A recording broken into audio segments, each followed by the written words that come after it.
219 or something. Yeah. Well, the whole Olympic thing. Don't knock it off today, boy. All right, it's 6 o'clock. Gonna keep us on time. I'll call our workshop to order. David, I'll turn it over to you. Thank you. I'll stand up just so everybody can see me. Just a kind of a role to introduce people tonight. Council asked if we have a workshop so we could get some more detail on the York School Impact Fee. So we have with us tonight Kelly Cox, Superintendent of York Schools. She's going to make a brief opening statement. Carson Bice with Tisher Bice, the author of the study that we will be considering. And then Matt Noonkester, hope I said that right, with City Explained as the consultant that we hired to provide us a review of the document. So I think Matt will be here primarily just to answer any questions we may have. So I don't have anything to add to that, so I'll introduce Ms. Cox if you want to. Thank you. Do you want me to speak from here or come forward? What's the protocol? Whichever you prefer. What's Kevin doing sitting in the back? We We excited haven't to go fired him, back. have we? Devoted. Oh, he's good. Okay, just check. Well, good evening. I am Kelly Cox, and I'm the superintendent of the district. And thank you very much for your willingness to have this work session and allow us an opportunity to answer your questions. There was one question raised at the public hearing about a discrepancy in our numbers, and I wanted to speak directly to that. It was suggested that there's perhaps a 10% variation between the 22-23 projected enrollment of 55-45 and our actual enrollment reported at the end of year 21-22 in the amount of 4,999. I'd like to explain to you that the 4,999 is our 180-day head count from the State Department. That includes 4K and above. It does not include 3-year-olds or our preschool with disabilities children. And if you'll take a look at the handout that I have placed at your desk, I can walk you through our enrollment so that you see. I won't go through each point here because I know time is of the essence. But we started this whole process in July of 20. When we started the process, we contracted with Cumming and Dale Holden to simultaneously do our enrollment study and a facility study. In the far right column there, you see that at that time, our enrollment was 5,230 according to our PowerSchool database. State Department headcount had us at 5,205. You can see the breakdown between elementary, middle, and high. Yellow bar below that, at that time, there were 5 approved developments inside the city of York and 4 pending developments for a total of 1,275 housing units. Now, if I can remind everybody, that's when COVID occurred. We did have a decrease in our enrollment. So for the first year in Carson's study, it looks like our numbers are off. In fact, I believe he cites a figure 4707. That's actually not an enrollment number. On Carson's chart, page 7 of his study, starts with a baseline of 4707. That's actually the annual, average daily membership from the State Department website. That's your enrollment divided by your attendance. So it is artificially low. That's the year we had all the quarantines because kids were out sick. That's not an actual enrollment number. You can follow the timeline on down. You can see how long we've been working at this process. But I'll fast forward you over to the back of the first page. You can see here that in the green block, as of right now, today on the city's website, there are 13 approved developments. There are 2 pending developments for a total of 2,390 developments. You can see the projected enrollment for the students. Our enrollment today is 5,060. Bottom line, while COVID created a dip in our enrollment, the rate of the development has doubled since the study began. So we are still exactly in alignment with Carson's projections. If you'll look at the chart that's pictured there in the bottom corner, if you will go over to the 25-26 school year, you can see that he's projecting the enrollment of 5,898, or he cites that from Holden's study. And you see that that's right on where we are, 5,876. If I can point out to you, that's a 16% increase in enrollment. That's dramatic. 1,000 students for us is very different than 1,000 students in Fort Mill. And we just wanted to point that out to you. Early in the conversations, it was suggested that an increase in our class sizes may relieve the need, and we would not need additional facilities. We do have a established class ratio in our elementary schools of 21-1, but I've spoken to both Clover and Fort Mill. They have the same ratio, and certainly our district, with students of poverty nearing 70%, none of us could feel good about advocating for increasing that class size, not the way our kids need the additional instruction. I can answer any other questions later. We did bring with us, David, I apologize, Andrea White is our general counsel. I understand there were some questions about the timeline in which the money could be expended, and Andrea is here to answer those should you have any other questions there. I did include for you just the graphs from the enrollment study done by Dale Holden to give you a visual of what it will look like with the new enrollment, the new projected students. Thank you.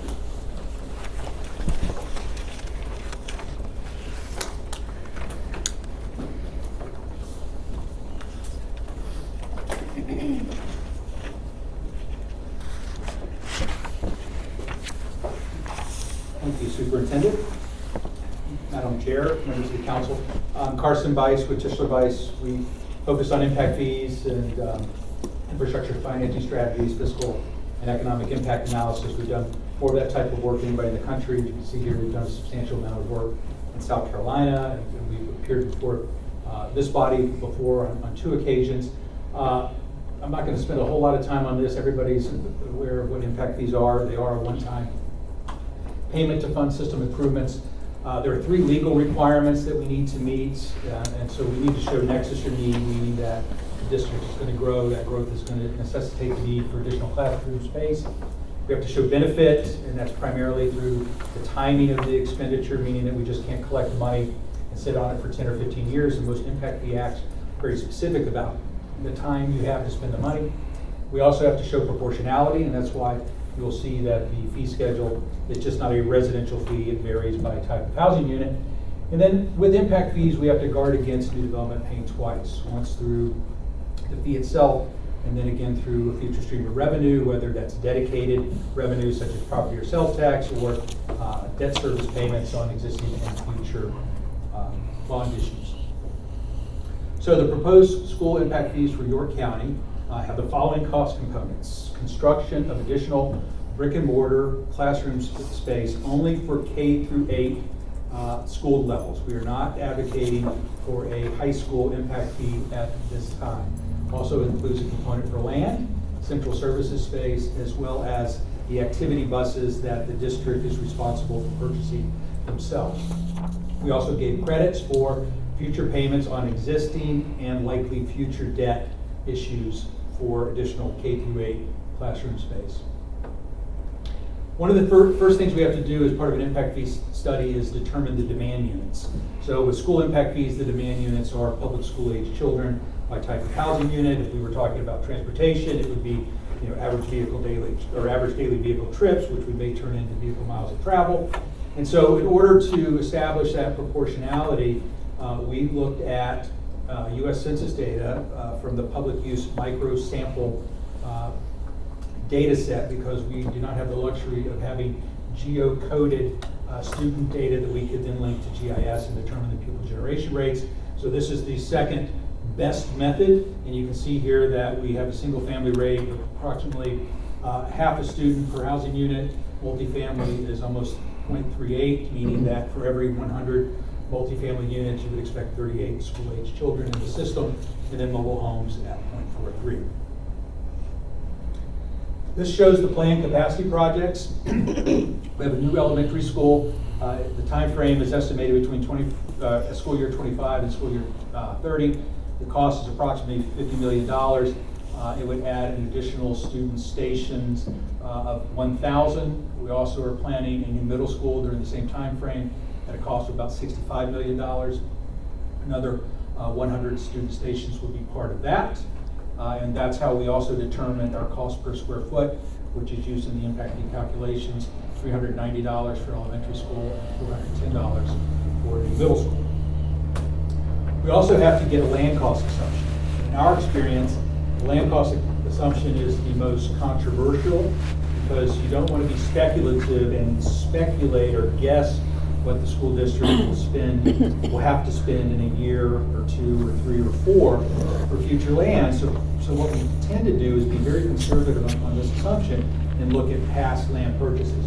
We only have one, and that was from 2016. We have not inflated that number to a 2022 value, and this is a very conservative land cost assumption of about $4,600 an acre of land. So another thing we've done is look at, well, our current utilization. And when we talk about utilization, we're talking about the number of the rated capacity of the school versus the actual enrollment within the school level. So our current utilization at the elementary level is 75%, 77% at the middle school level. There are 1,000 additional student stations planned at each of these school levels. So when we project out that enrollment that the superintendent talked about, our projected utilization with these 2 improvements puts us at 84% at elementary and 64% at the middle school level. I mentioned credits. So what we have here is a summary of the school district's existing principal payments on certificates of participation. You may ask, why didn't we include interest? Well, we're not including interest in the cost either, so it nets itself out. And so we get a principal credit payment per student of $10,925. And so since the school district will also likely bond finance these 2 future schools, what we've done is assume that if a bond was issued tomorrow, this is what our principal payments would be over a 20-year period in order to get that net present value credit of about $13,835. So this table here summarizes all the assumptions in the report. The top shows our student generation rates. Then we look at our cost per student station, our land cost per student, the central services cost per student, the bus cost per student. And then in red, we net out from this total gross capital cost per student these 2 credits to get net capital costs of about $28,000 per student station at the elementary school level and about $43,000 at the middle school level. This gives us a maximum supportable fee of $12,469 for a single family unit, about $10,237 for a multifamily unit, and then $11,165 at the mobile home level. With that, we're happy to answer the questions that you may have about the study. Can you go back a couple slides for me? I was looking for the one that you had, the 75%, that one, Yeah, right yeah. there. So we're projecting in 31, 32, we'll be at 84%. If you build these 1,000 seats. Build them now. Right, but if you build this within the next 10 years, Yeah, yeah. the projected utilization would be 84%. I can't remember what it would be, but it's in the report that if you didn't build the seats, you'd be somewhere close to 100% or maybe even over.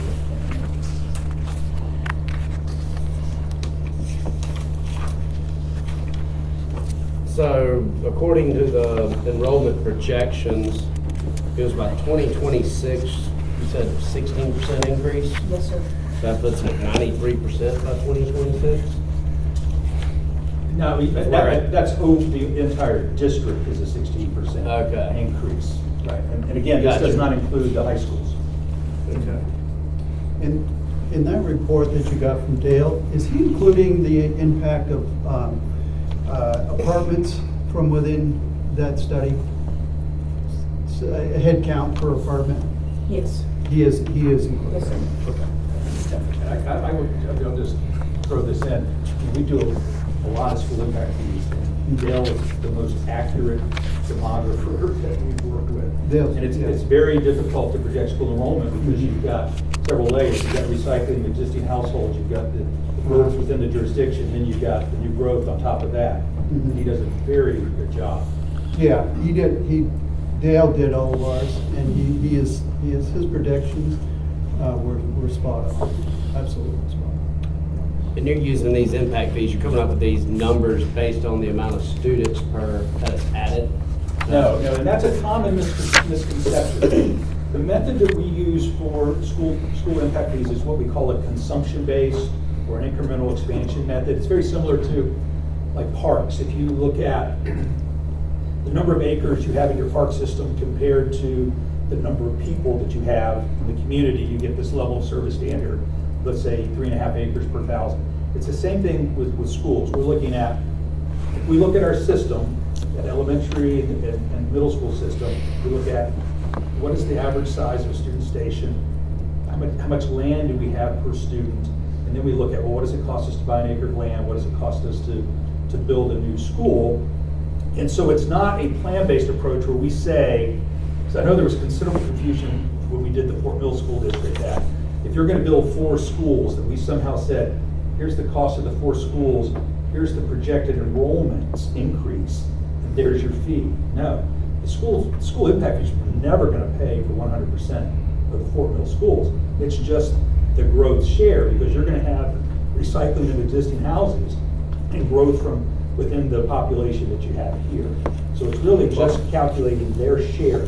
I'm looking at it as a $12,400 fee on a $300,000 home is significantly different than $11,165 fee on a $100,000 mobile home.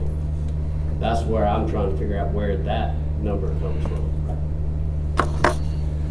Well, you have to remember, it's a fee and not a tax. It's still a tax regardless of how A you tax say is it. revenue raising. A fee has to be designed to cover the cost of an impact, just like if the county were to implement the fee for reviewing a site plan, the fee has to be based on the level of effort it takes to require or to review a site plan. The tax is purely revenue raising and has to have no relationship between the amount of a service or an infrastructure category consumed versus how much revenue you make. So a fee is how taxes should be. You're trying to trap him off, aren't you? Brendan, may I respond to your Yeah. question as well? When we first started this process with Carson, it took me a little while to get my head around. The fee has absolutely nothing to do with the value of the home. It has everything to do with the number of children that are projected to come from that type of home. That's what I was trying to find out, but still regardless, and York School District, like, what'd you say, 70%, was that the poverty line? I don't have that number right in front of me. So you may be looking at a lot more mobile homes, and that's a significant increase. I mean, you're talking about adding at least 10% to the cost of building, as opposed to a home, and the average home price is close to $300,000. No, there's just 165. All of the developments that Not recent ones.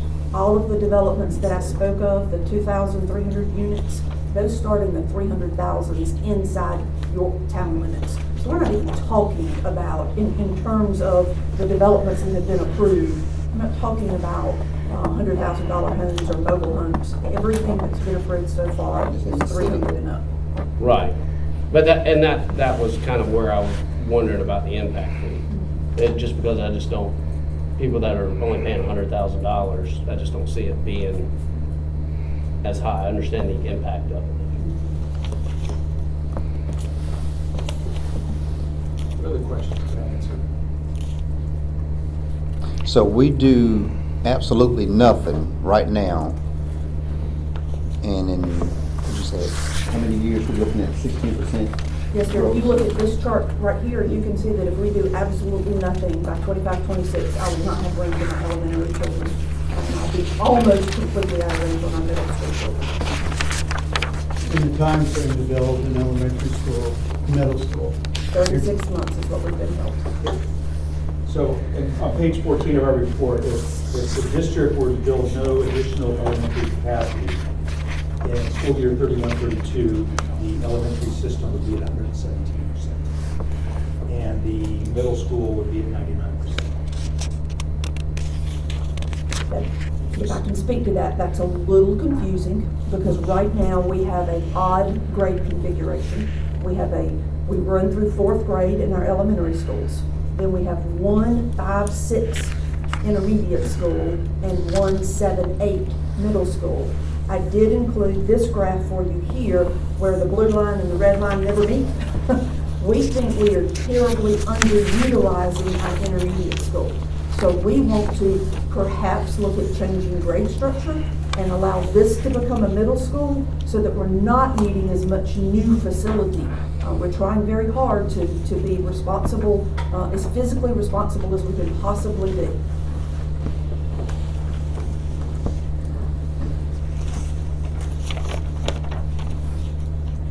It confuses people when I say we have an intermediate school and a middle school, and they're like, what? What you? Took me a long time to get used to middle school because it was junior high when I was in school. So middle school's a whole change, and now we got intermediate as well. One thing that I'll say that I had not thought about when we were looking at numbers and thinking about it was doing this during COVID and how much COVID affected students and how much they were in school and the numbers for the attendance and things. So that obviously had a big effect on the numbers. Well, one of the other challenges you also have too is that by not planning in advance long enough, and if you have to bring in, say, a mobile unit into a location, you can't capital out that mobile unit. It has to come out of your operating costs. So that impacts the numbers of teachers that you can hire because of the level of income you're getting from Act 388 and the offset from the business. You're in a finite amount of money you can use for operating expenditures, and when you have to go get a mobile unit, you're impacting the number of teachers you can hire. So you've got to factor that in also. The thing I have, this, just from looking at this chart, in 2010, you're at 5,004 students. In 2020, you're roughly the same. And then everything else is just a straight line up. Where you at? Just looking at the chart. Okay. We have been flat in our district for 10, 15 years. We covered right at 5,000, 5,200. Everybody has said growth is coming, and we've never seen it. Now, all of a sudden, in the last 24 months, we have already approved over 2,000 new homes right through our community, and they're everywhere. On the way That's home where from- the extra 1,000 students, That's where even they're if you're coming just from. counting half the students. It's already done, it's already approved. We rode through the neighborhood on the way back from lunch today, and I was amazed at how many homes already are out of the ground and have cars at them. And we're talking North Carolina tags, we're out-of-state tags in these homes. New York tags. Yeah, for probably close to 20 years, York hasn't grown at all. York, really the whole York School District, but the city of York hasn't grown. There's been very little growth. It's all been in Tom's and Allison's area, and some in Rock Hill. But, as we've joked and said over the years, they're running out of land over there and they got to go somewhere. And so they're coming west now. And there's only been 300 or so homes in the unincorporated area in the school district so far. But we're starting to see more of those being looked at. I'm sure Jonathan and staff are starting to see more interest in the unincorporated area for developments and stuff too. And those aren't calculated in these 2,500 homes or whatever. That's just what the city of York has approved already. Do we know on the timeline on the building? Because I know in Lake Wiley, stuff's still being built that wasn't improved whenever Allison was on council. So the They've timeline- broken ground on all of them except for one, I think. So they're putting in roads, they're pre-selling now on every development that they've approved. The infrastructure, everything's going in. According to the city's website, on their own website, they're showing build out by 26, 27, complete build out. For everything that's For approved. everything that's been approved. Yeah, and again, back to the challenge, it takes 3 years to build. Correct. school. You know, so you've got, you know, that whole ramp up period that you have to start planning. Robert, when we were at the chamber breakfast, I don't want to misquote Seth, but I believe Seth, the city manager, stated that he was anticipating the population of the city of York to almost double. Well, the population's about 8,000 for York on the last census. And if you figure there are 3 people in each of the 2,500 homes that are, 2,400 homes that have been approved, that's about 7,000 more people. So that's almost doubling the population of York in the next 7 years or so. What, didn't they just pass an impact fee in the city? I'm not sure. They've had one for a while on utilities and City stuff like council that. did just recently. Yep. Does any of that go to school? None. That's all just. That's all their infrastructure and stuff. So this is for you, Thompson. Can a city impact fee go to schools? That's a legal question. I would say no. You have to collect the impact, or the district has to come to you, and you have to pass the resolution. So the schools can only come to the county, they can't go to the city for an impact fee? The school impact fee. That's great. Just for a point of clarification, because we were the authors of the City of York's impact fee system. It was enacted on March 7th, 2022 through ordinance. They do parks and recreation, fire protection, municipal facilities and services. As Carson mentioned, schools have to go to the entity who controls that service. You said fire, parks and services. Fire protection, parks and recreation, and then a category called municipal facilities and services. It's like law enforcement, public works, you know, just kind of a catch-all for general government. Okay. What was that impact fee? The amount.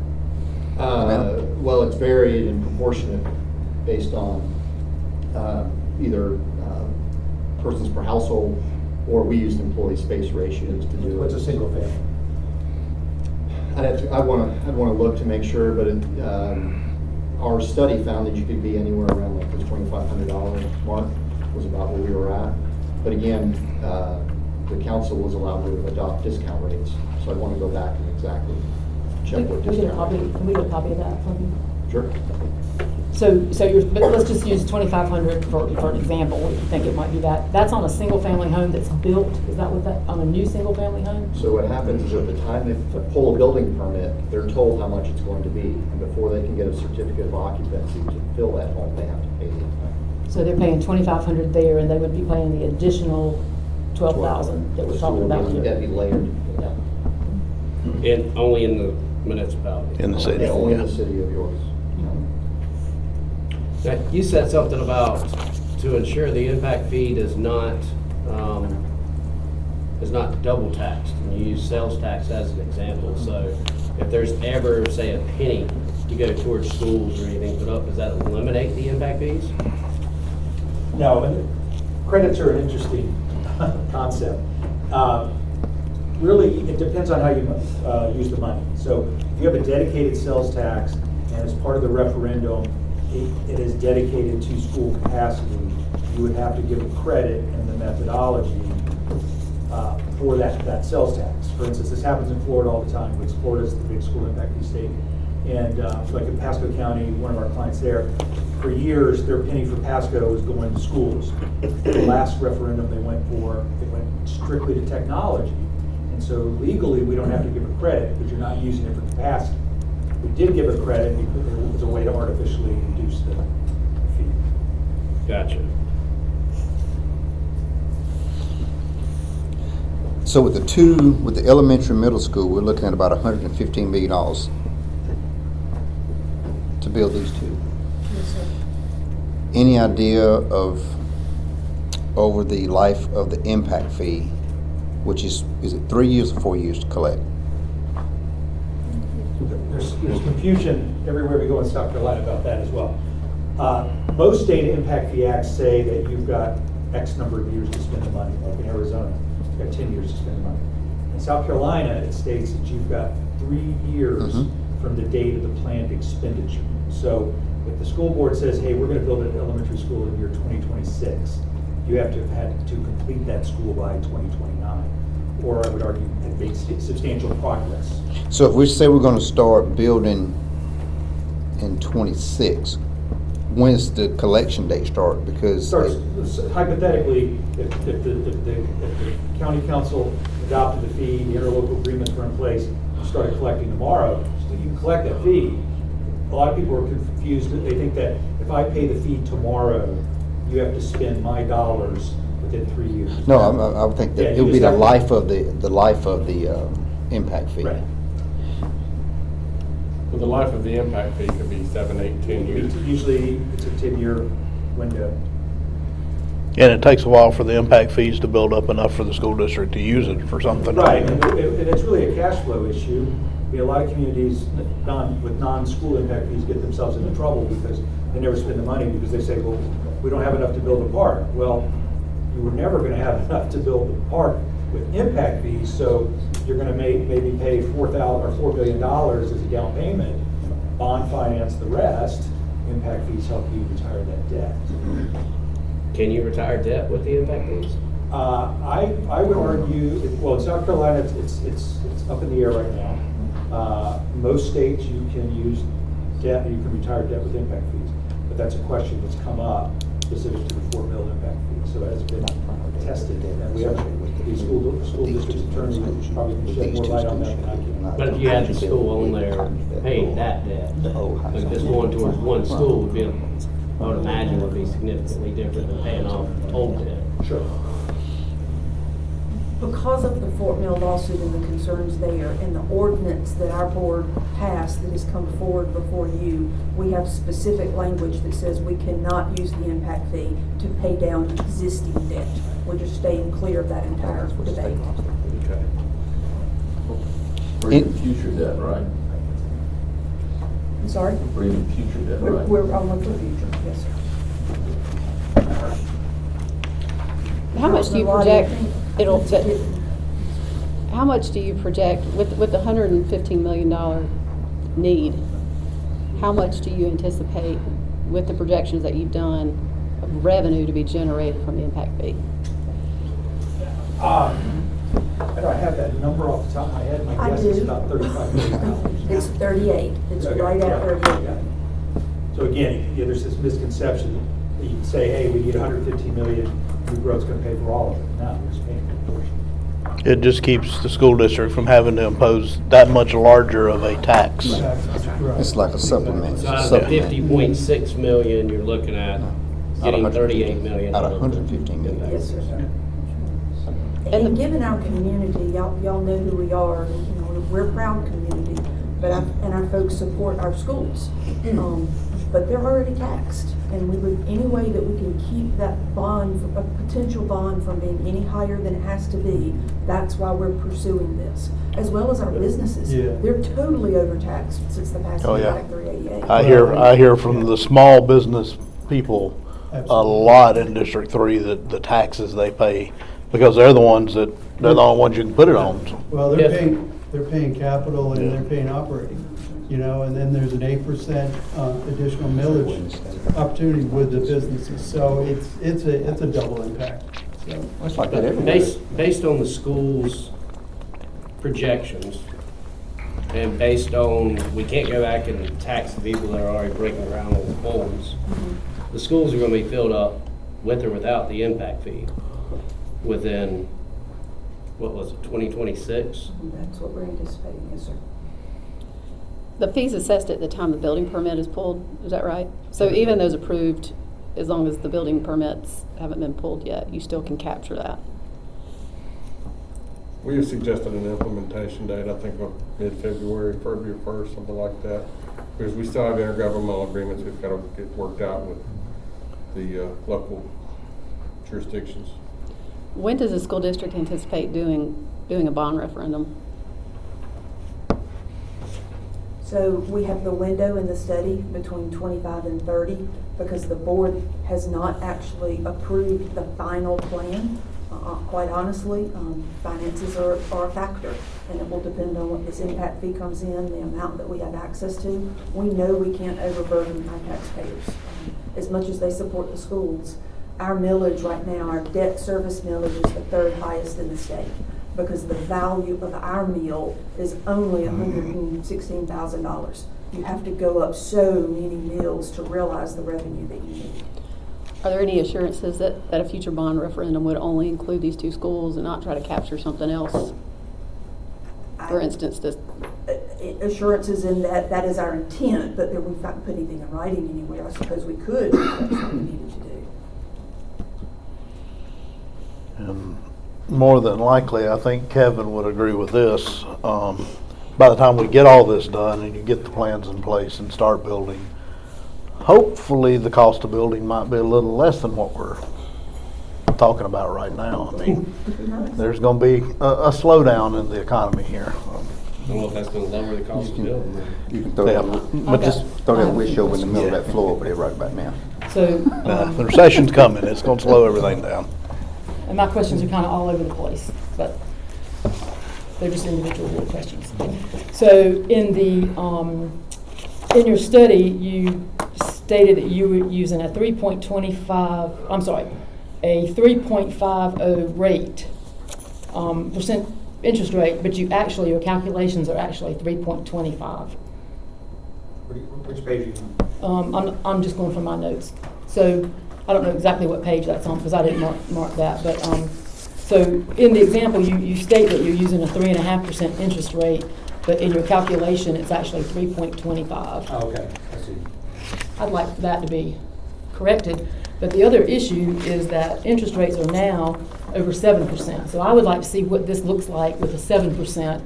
Here you are. I mean, okay, so I don't have my glasses on. Yeah, so what we've done is the school district looked at what the average sales price has been, or the value's been in the district for, I forget which period it was. It was almost $304,000. And as we stated early on, or as the superintendent stated early on, this process has been going on a long time, as you can imagine. When our report was issued in January, a lot's happened with the economy.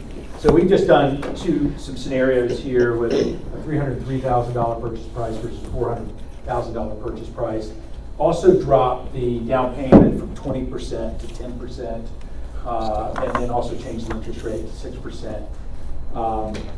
Why did you drop the down payment? Most people are going to pay 20%. Well, we took a lot of criticism in the other studies for assuming 20%. Well, I think you got to assume what's real, and that's more real. But the other question is, in the study, you've got the average price of a home in the district is $160,000. So you've raised that to $303,000 now. That's the average price of what's sold recently, but the average price of what's been approved by the city is starting at $300,000. All the new homes are at $300,000. The average price of what's been sold recently is more in that $150,000 to $200,000 range. So in South Carolina, with the requirement for the affordable housing analysis, you're sort of damned if you do, damned if you don't. So what we did is we took census data because you're using numbers from a like data set.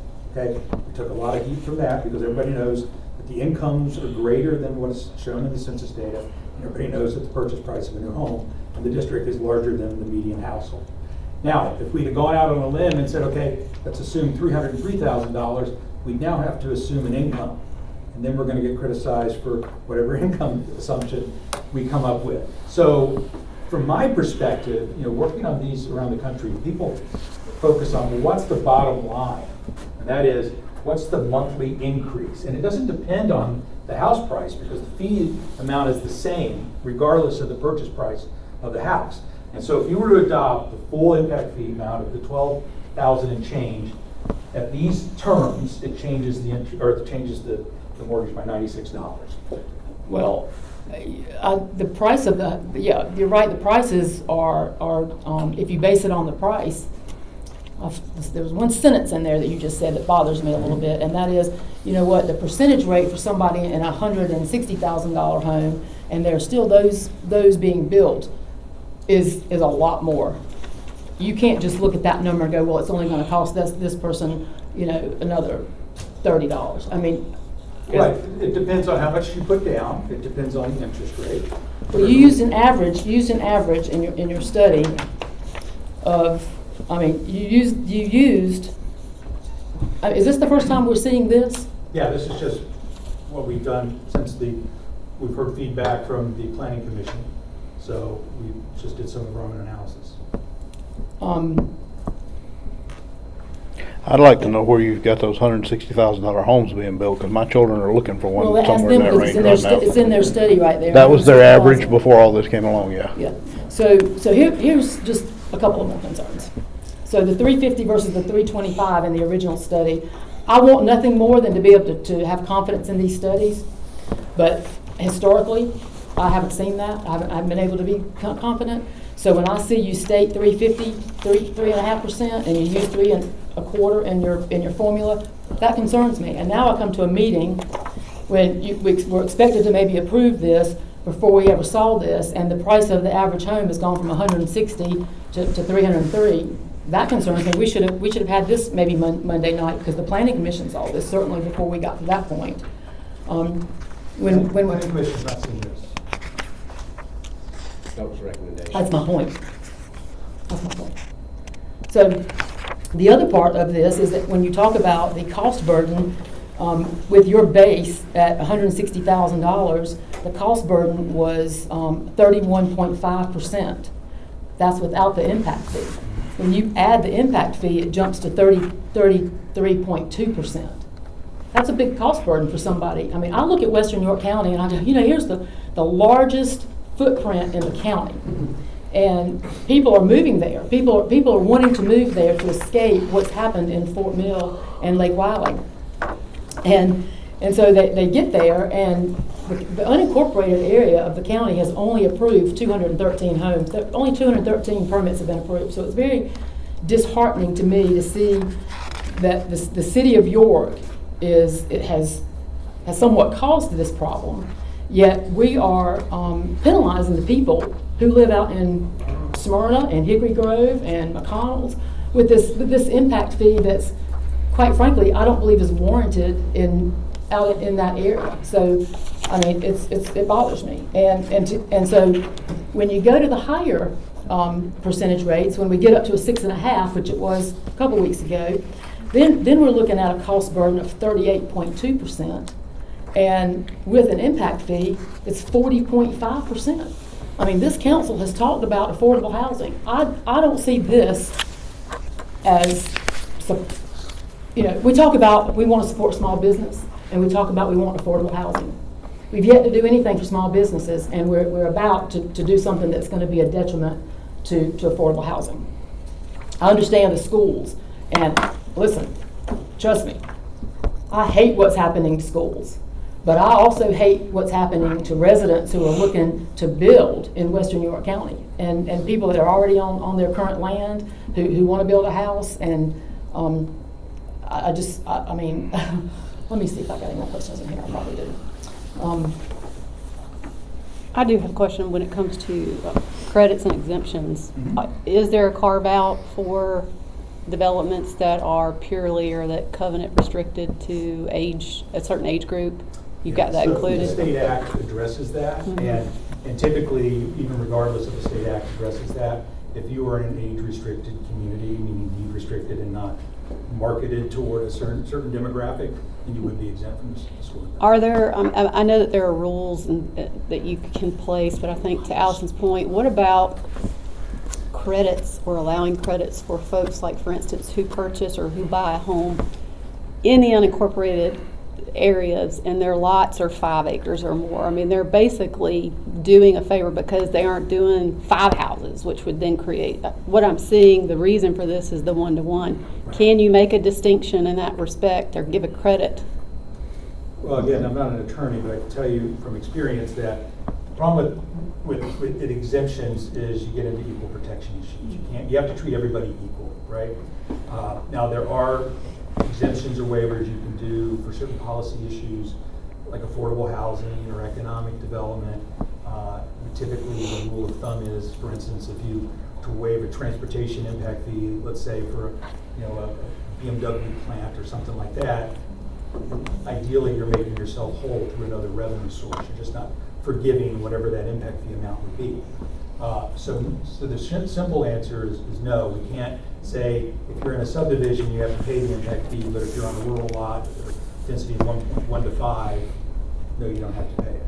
Because that one home on that 5 acres still has the same impact as one home on a half an acre does. But if they've given up a right to put 5 homes on 5 acres, that to me is a difference. And if there's no way to do it, I mean, I think it's an interesting question to ask, because at one point we were told. I've never heard it asked that way, actually. I think that you're someone who lives out there, it is different because you've lost, if you could have put 5 homes or Could have been if it's 20 30, additional. yeah. I mean, if you're committed to that, I think it's just a question in my mind to get to this question of the city obviously doing these massive developments as being one of the biggest reasons for that. Can I finish my questions? Okay. So the other thing in the study that looks kind of odd is that when you go back and compare Fort Mill, Clover, and York, Fort Mill has 15,000 total students. Clover's got 7,278. York's got 52,512. Total housing units was 31,778 in Fort Mill, 21,338 in Clover, and 107,385 in York. How can those numbers be that far off? Are you referring to page 8? Again, I didn't write down the page. I just went through and made my notes on it. So It's you're on talking about page it's the on. pupil generation rates. So without geocoded data that we can match up by address using GIS system, we have to rely on PUMS data, public use microsample. And those come in PUMA areas, which are areas that are 100,000 people or greater. So the data we use is greater than the school district, it's the county itself. And so then we have to get a raw student generation rate. Then we have to calibrate that to the actual enrollment that happened the year that the data was collected. So for instance, the raw rates, if we applied those to the number of units in the school district, it may have come up with a single family rate of, let's say, 0.53. Well, if we multiply that by all the different housing types, we get 800 students more than what the enrollment was. So we have to calibrate it down to match the enrollment. That's why you see 107,000 housing units. It's not that there's 107 housing units in the York School District. There's 107,000 housing units in the PUMA. That's on what page again? 8. Page 8. Yeah, whenever you're pulling those numbers for housing units, that's including the 55 and older and everything as well, right? Yeah. The And- differences between Fort Mill and Clover are the PUMS is updated, so it's from older past years. And then rumor has it that an impact that would be a good impact in my opinion, but shows what this is. One of the larger developments in the city of York has taken their sign down in the last week or so. And rumor has it that if we pass these impact fees, that they're going to go 55 and over To avoid it. to avoid the fee. But that's good because that's less impact on the school district. And we need 55 and over in the western side of the county. There is no 55 and over. I mean, I've had clients that live in the historic part of downtown and want to downsize because they can't take care of a 5,000 square foot, 100-year-old home anymore, and they have nowhere to go and stay in York or in the western side of the county. They have to go to Rock Hill or Fort Mill or somewhere else, and then they can't afford to go over there because the prices of homes over there. So if a side impact is the fact that we wind up with some senior housing out of it too, that's a good thing in my opinion. So. Absolutely. I want to just make this comment because, sitting where we're at, we get all kind of calls from families in York or people who live in York who say, well, my son or daughter is going to probably eventually move out one day. And not everybody that's going to be paying this impact fee is going to come from outside the county. You're going to have people that move out from mom and dad who purchase a home. Obviously, affordable housing, it is what it is across the board everywhere. And knowing that someone building a modest-sized home that may be $150,000, let's say even under $200,000, is gonna pay the same impact fee. And I know we can't do anything on any kind of sliding scale. That smaller home paying $12,000 on an impact fee is the same as someone buying a $400,000 home. That $400,000 home can absorb $12,000 on the impact fee much easier than a homeowner purchasing under $200,000. It'd be hard pressed to find that extra value to get that loan without driving up the cost per square foot tremendously. And knowing that, you know, trying to factor in some mobile homes coming into play, it's a tough decision to go after the largest impact fee, because it's going to affect the very bottom portion of the new homeowners coming into. So we have a lot to factor into what's that right number. And everybody, I'm sure, sitting here probably would agree, some impact fee is coming. What I've been back and forth on is, where does this number land? And everybody wants to use the Fort Mill 18,000, the grand 18,000 as the baseline. Then you go over to Clover, and Clover's just under 5,000. So did we overshoot in Fort Mill with 18? Did we undershoot in Clover with almost 5,000? Where's this one going to land at? And you know, I was one of the ones to ask for the workshop because we didn't do this kind of exercise on Fort Mill. You know, we had a lot of discussion. It was auditorium full, and some misinformation was spewed out. But I think this really helps us flush out some of those questions of trying to get to the right number. And just hearing that in, you know, just a couple of years, the growth of the school, if we do nothing, what's going to happen? And I think doing nothing is not an option at this point. We have to try to get ahead of the curve.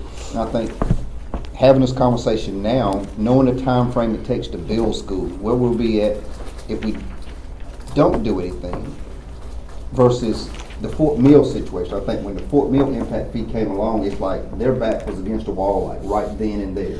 They didn't have a 3 or 4 year window. They were hard pressed, like right then. And I think maybe that a lot of emotions went into it, and I think that's why we got such a high number. And we made some mistakes with that one. This one has a little different feel. I don't think our backs are up against the wall immediately. I do think we're ahead of the curve somewhat with a good enough time frame to get a good number, get it right, and try to balance some things out, because it's a melting pot of variables that goes into deciding what's the right number. How do we best move forward?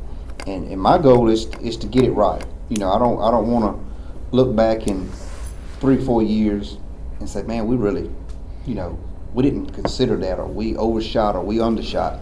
And so I think to get it right, you know, having these kind of conversations, asking whether it's a good question or a not so good question, we need to kick some things around to make sure we're doing it the right way this time, because I would hate to look up 3 years from now and obviously doing nothing is not an option. Where this number comes in at is 12,469. Is that the right number? Is 11,000 some odd number dollars the right number on a multifamily or mobile home? You know, that's what I think we're all trying to figure out and go back and forth. Because I'll tell you, I hate to see what we'll be in if we did nothing. I don't think that's an option. Where this number lands, I think that's the reason why we're Do you have here. any, I think the challenge, do we have any other questions for approaching out, like questions, Yeah, direct I do. questions? I want to make sure we got the questions answered. Yeah, so on refinancing, none of that's included. Existing homes that are in the area, is that included? If you're an existing home and you do a modification, you don't pay an I mean, if someone buys your existing No, home. you don't pay an impact. So it's only for new They need construction? building permit, yes, sir. Okay. And there's another question, find out exactly what, and a percentage of the cost of the home is not an option? That's what, Then it becomes a tax and not a fee. all right. Yeah, 'cause that's what I have the biggest problem problem with is the cost going on a mobile home and affordable housing versus a home. $300,000 home can certainly absorb a $12,000 impact versus a mobile home at $11,000, significantly different. I just got a quick comment to make. You know, when you look at it in what you're saying, there is a challenge, right? I mean, there's a challenge I'd because like to close with the challenge is in a since lot of it's my aspects district. of it. I mean, you look at what happened in Fort Mill and the fact that over $400 million of debt, capital debt was accrued, you know, because of this. And that again goes out to be taxation on the residents and the businesses. So you come back with an impact fee to help offset the difference. Based on what we're seeing here, we're roughly looking at $38 million, but that's going against an existing cost of $115 million. The cost of building the schools, I mean, we saw in Fort Mill where you see an increase every other year on the cost of building that same size school. So, you know, there is a challenge, but another challenge of it is 3 years down the road, that 115 may be 125 million, but you're still at a $36 million value. So I think that, you know, for something like this, it takes 3 years to build. The quicker you implement, the quicker you get your schools in, the lower you can save, the more you can save from the other end of getting a school built sooner from a capital expenditure. So. Any other questions? Yes, so, and maybe I've scribbled a lot of stuff down here, so I'm gonna just ask this, and maybe this is for you, Kelly, I don't know, but, so what I've got is that in the 2030-2031 school year, for the York Intermediate and the York Middle Schools, the projected enrollment is 784 students, but yet the existing capacity for 9 years out is actually 1,801 students. So is that right? I mean, is it? The combined capacity between those two buildings is 1,801. But remember, one of them right now is a 5.6 and one is a 7.8. We know we're way off room in our elementary schools that only go through 4th grade.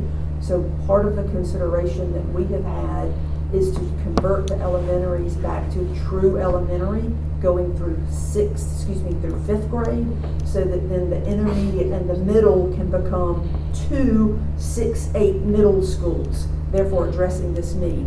It's a little further out on the 10-year plan when we're getting critical as to the point that Councilman Roddy made. However, the land that we own, we've got over 100 acres in a single site.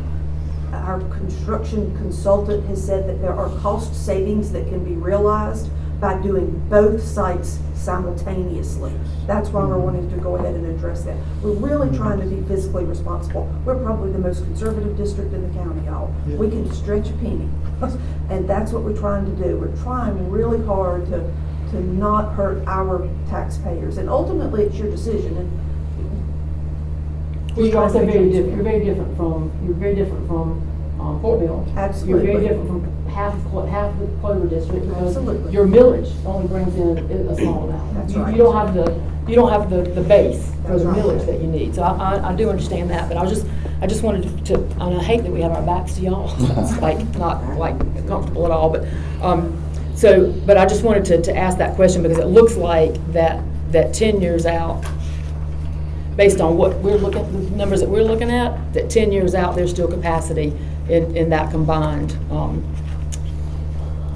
those combined schools.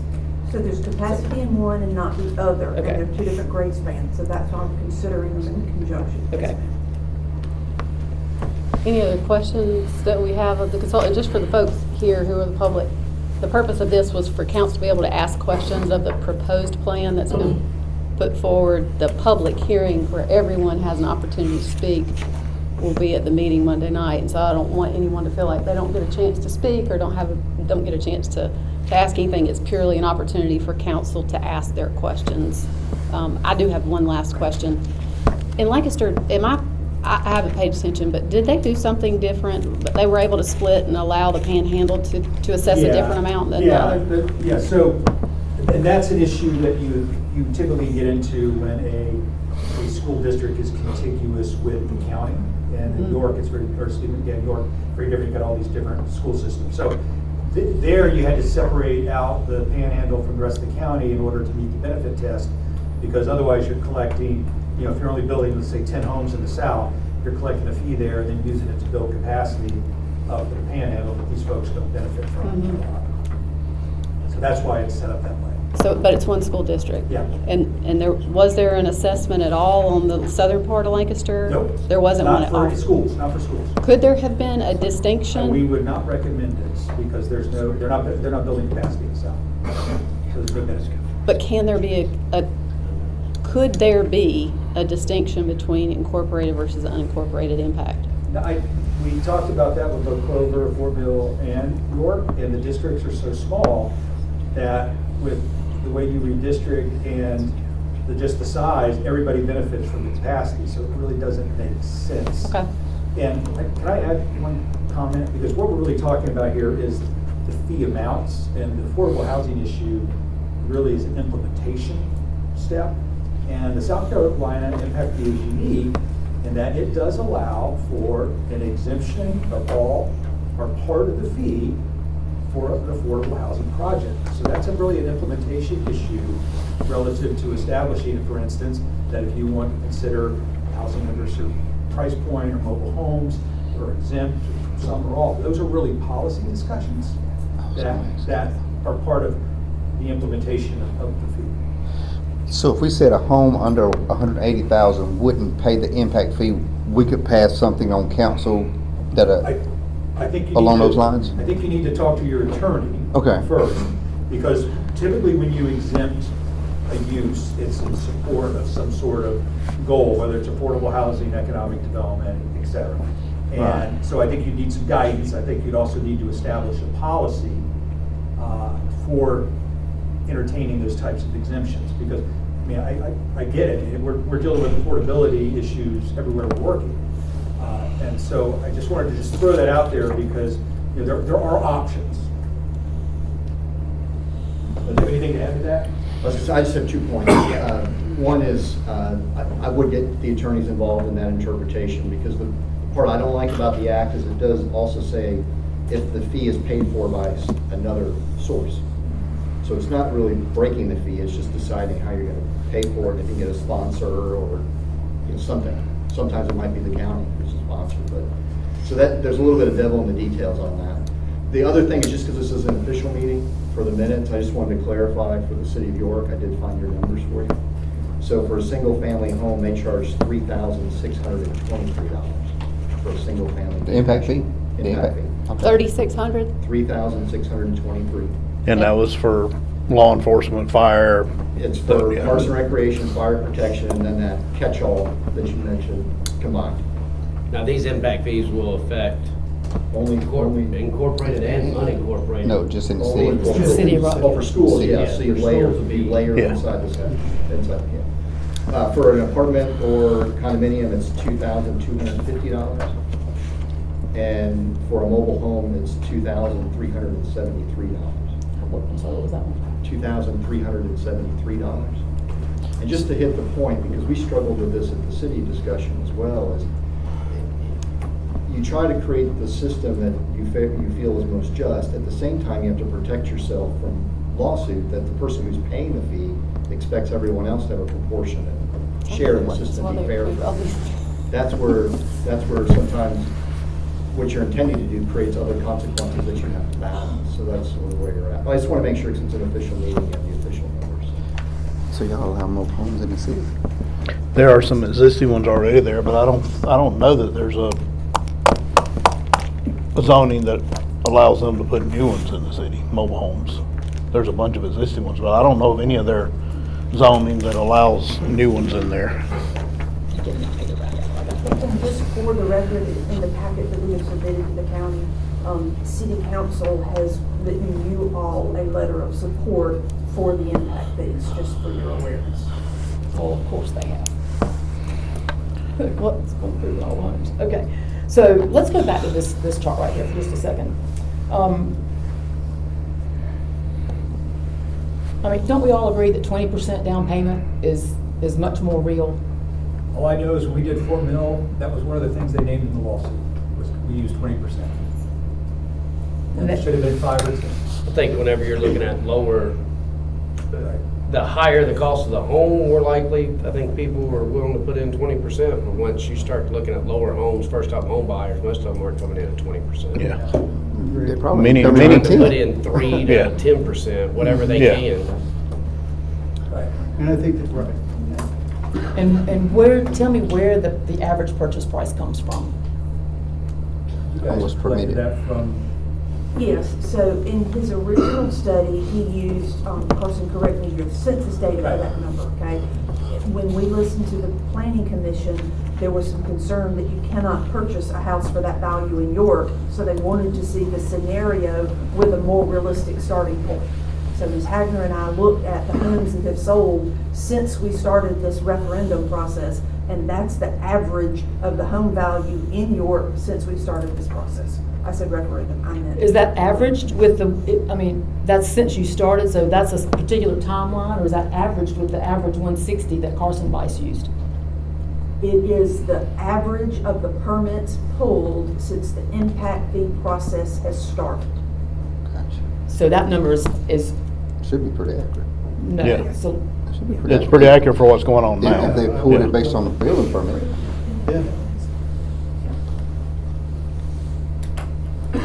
aren't, So it's not- those would mostly be all so that's really all the homes that have been sold, like in York, like Austin Lakes and all of that. Is that what we're kind of talking about? Is that probably like where that data came from? Well, I think you pulled not just the city though, you pulled anything you could find in your Pulled the district, right? permits Since the process, yes, sir.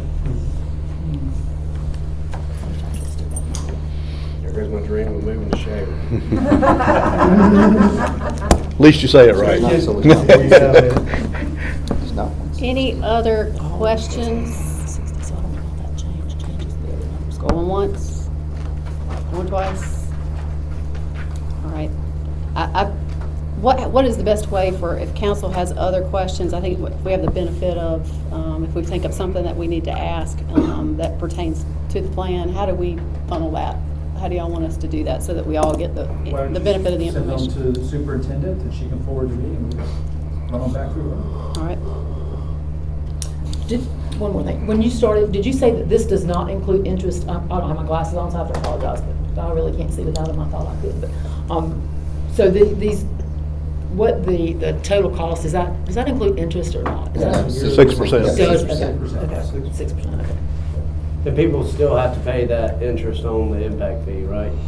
If they- If it's in the law. House, right? Yeah. And so, and that's a whole other discussion. Yeah. And how much it gets rolled into the house depends on what economic cycle we're in. So what is okay, I'm sorry, y'all, I'm sorry. So if you I had just got a couple is there a way to tell Comments this I'd like to $12,000 make. impact fee, what that Really cost short, will be but- over 30 years? $96. With those assumptions. That's per month? No, Yeah. per month, right. Okay, so 96 times, how many months is that? 300. 300? 60, right? What is the, I'm looking at a screen that I can't even see. What is the cost burden with the impact fee at 6%? What is that percent? Am I looking right at that? Well, I mean, we don't know because we have to assume an income level, right? But we know that if the average purchase price of a house is $303,000, we know you have to have an income of X amount of dollars, because if you use standard mortgage banking terms, you shouldn't be spending more than a third of your income Right. on homes. And so that's why we use the census, because and the only reason we used the census was because it was done in Fort Mill and everybody seemed to buy into it under Fort Mill City. So we said, this isn't the way we do it, but everybody liked it when they did it, so we started doing it that way. But to me, the real question is, the market's gonna take care of itself. If the new resident that's moving into the school district, the York School District, is very different than the average person that's in the district now, in terms of their demographics and income on average. So the real question is, if you can afford this house, you're already in to qualify. So the market is taking care of itself. The real question is, what does that add to your monthly cost? And that obviously is going to be determined by how much you put down, how much the impact fee is, and what your The number of years. But you did a very specific example in the original study. Right. I would like to see, Right. I mean, if you, but you're But saying. then I've got to make up an income number, and then But somebody. you did it when it No, we was. didn't make it up, it came from the census. And if we know that the median income from the census is not the median income of what's coming into the school district now. So we would have to make a guess at what this income is. Then I'm gonna have to take pot shots from everybody about, well, how do you know that they're making $235,000 or whatever the number is? So to me, the income is irrelevant. The market is taking care of itself if that's the level of housing that you have coming into the district. Yeah, I mean, whenever we talk about Fort Mill, we talk about York, and as you said, 70% at the poverty line, that's a significant difference of the amount of the type of people that are, that could really afford it. Now, I understand bringing in, raising the fees is gonna change the type of people that come in. My worry is gentrification and affordable housing. I think my concern is this, that when you did the report originally, it was after the lawsuit with Fort Mill. But what you stood here and told us tonight was that you're using 10% because of that lawsuit, because you did say 10% that. because that was a question that came out of the planning commission. It's not that it came out of the lawsuit. You said something, you mentioned I something about the mentioned that in the lawsuit. lawsuit, part of the plaintiff's case relied on, or criticism of the affordable housing analysis. Mhm. And they came up with, the guy from the University of South Carolina came up with an astronomical income level. And if I had come forward with that income level, the home builders would have came after me saying, where'd you come up with that number? That number's completely made up. Well, the impact fee cost would be lower if you did it at 20%. Yeah, I mean, Right. it'd be even less of an impact. Right, exactly. Exactly. So you're showing it being more expensive Right, here. I think by doing it at 10%, I'd rather see it at 10% than at 20%. Yeah, if Because you did a it's 20% down more payment, then it'd be less of an Higher impact with the interest impact fee rate because you're putting more and money it's down. less of a down payment. So your financing would be even less. Yeah. So it'd be less of an impact fee on your monthly payment. Right. That's more of a worst-case scenario. No, worst case would be 5. Well, I'm just saying, well, Right. using Because the if interest rates If the and economy using the keeps lower going the way down. it's Right. going to go, people are going to be less willing to put large chunks of money down in their house. They'd rather Yeah. be liquid. Yeah. Well, if nobody else has any other questions, thank you to the presenters, thank you to the school district for Thank you. being open to answer those questions. Any other questions that get asked from council, if we could circulate all of it so we all have the benefit of that. Do we have anything for executive session? Good questions. It's at 96. They're driving at 96 down. Do we have a motion to adjourn? Motion for adjourn. Motion and second. All in favor say aye. Aye. Any opposed? We are adjourned. Home it is. Thank you for your I questions. would have preferred to make my comments. Whatever, I was trying, I didn't let you. Let's stick to that. Six housing. I can repeat it. I can repeat my comments again. Well, I didn't, I wasn't sure how to do that. I'm sorry. I asked you to leave, and then you guys were adjourned. I thought you were gonna do it. I wasn't trying to say no. That's what I meant. I kept asking for any questions. I didn't have any questions. I Then I just just, make a couple you were comments. going to, everybody else did. I really was not intending to not finish. I really was thinking like they did. I'm sorry. I promise.